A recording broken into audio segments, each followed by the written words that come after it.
Ndabasuhuje cyane mwese banyarwanda, banyarwandakazi ndetse n'abo mu mahanga ariko bumva ururimi rw'ikinyarwanda, ndabasuhuje. Amahoro y'Imana nabane namwe. Ikinteye kubasuhuza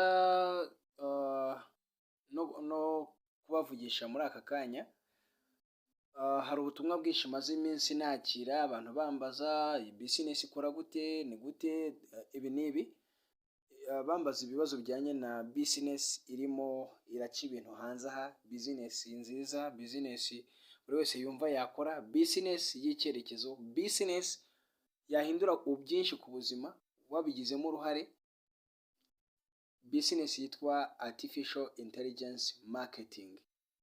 Ni business ikora icyo bita marketing y'ibicuruzwa cyangwa se kwamamaza ibicuruzwa bya company zitandukanye, ariko ikaba ari business yatangiye wenda reka mbivugeho muri makeya. Ni business yatangiye ku itariki 2 y'ukwezi kwa gatanu umwaka wa 2017, itangizwa na sosiyete yitwa Wexford Alliance Limited, ikaba ariyo yayitangije, ndetse iyo sosiyete ndetse ikaba ifite icyicaro ndetse ikaba ifite n'aho ikorera hazwi hari registered. Wenda nibiza kunshobokera ndaza gushyira icyangombwa cyemerera gukora hasi, byose ndibuze kubibaha nibiza kunshobokera kuko byose birahari. Ni business rero nziza cyane ikorana n'ibigo byinshi bitandukanye, ikoresheje icyo bita market bot cyangwa se artificial intelligence cyangwa se iyo market bot wenda ni robo, kuko ikoresha amarobo mu kwamamaza ibicuruzwa byinshi bitandukanye, aho usanga ibigo byinshi bikomeye ku isi nk'Amazone, Alibaba, Airbnb, Booking.com, Skyscanner, Aba ndetse na Google ndetse n'ibindi bigo bikomeye cyane ku isi. Ibi bigo ndatekereza nta muntu byumvise bwa mbere: Google, Amazon, Alibaba, Airbnb, Booking.com, Skyscanner, Aba ndetse n'ibindi bigo bitandukanye byahisemo gukoresha ubu buryo kugira ngo ibicuruzwa byabo cyangwa se products zabo cyangwa se serivisi zabo zigere ku bakire kandi zibona abakire, zigere ku isoko. Mu buryo rero bwo gukemura ikibazo cyo guhora bahangana n'abakiriya, bo bahisemo gukoresha ubu buryo bwa artificial intelligence marketing cyangwa se AI marketing. Ni ukuvuga ngo rero byonyine gukorana n'ibi bigo bikomeye bitandukanye ku isi bigaragaza ko iyi business ari nziza cyangwa se ari business yagira byinshi ihindura, cyane ko iguha amafaranga ndetse igukorera buri kimwe kijyanye n'amafaranga bitewe n'amafaranga washoyemo. Ayo washoramo yose yakubyariza umusaruro ku buryo mu gihe runaka ushaka kuvuga uti narabibye reka nsarure. Kuvuga ngo rero ni business nziza ifite n'aba partners cyangwa se abafatanyabikorwa basinyanye amasezerano n'iyi company.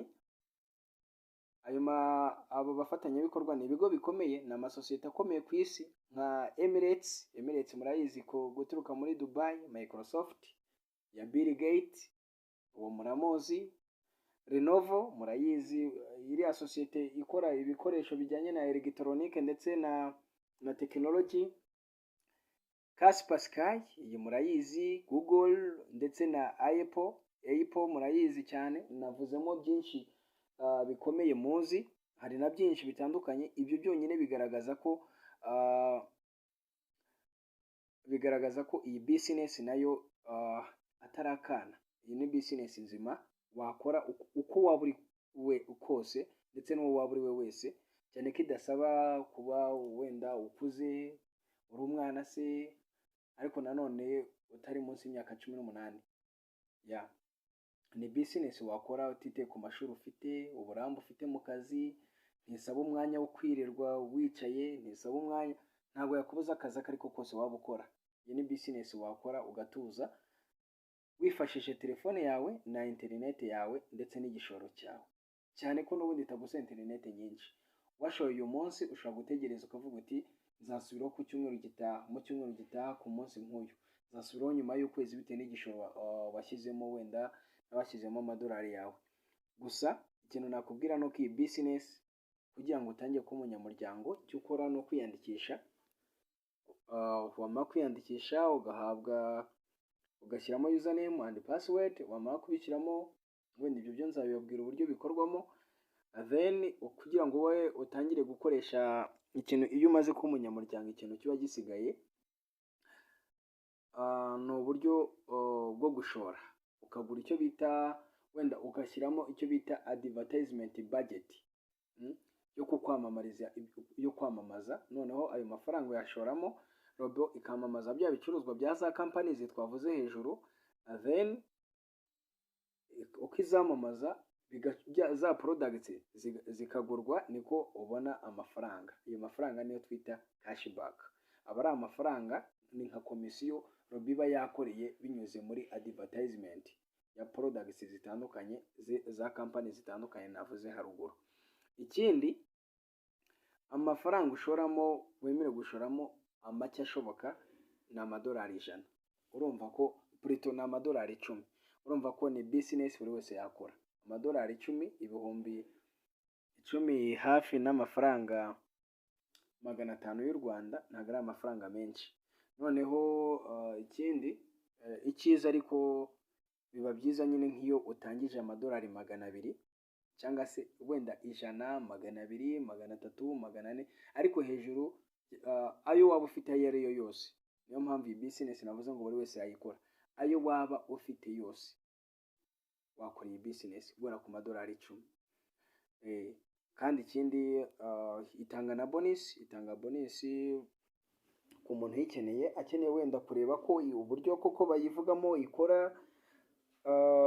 Wafata bonus y'amadolari 50, then wamaze kwiyandikisha, noneho iyo bonus ukayikoresha. Wabona robo iri gukora nk'uko ubishaka, wabona iri gukora nk'uko ubibwirwa, nk'uko ubibona, ukavuga uti reka nshoremo ayanjye noneho sasa ntangira akazi. Ibyo nabyo birashoboka cyane rwose, nta kigoye muri iyi business.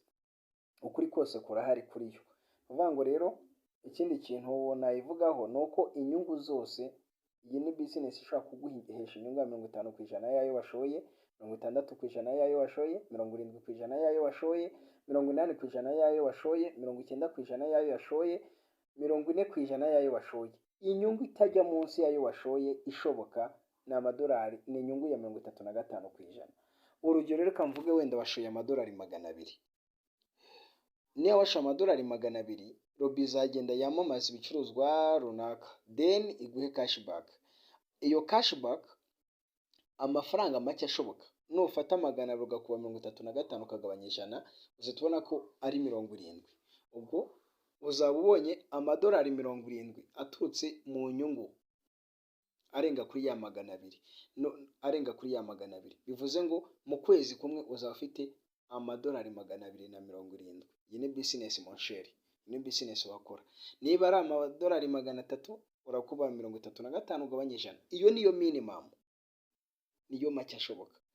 Si igitangaza ko iguha inyungu ya 50% waba ufite 300, gwenye inyungu ya 70, nawe urabyumva, gwenye inyungu ya 80, kuko byose bibaho.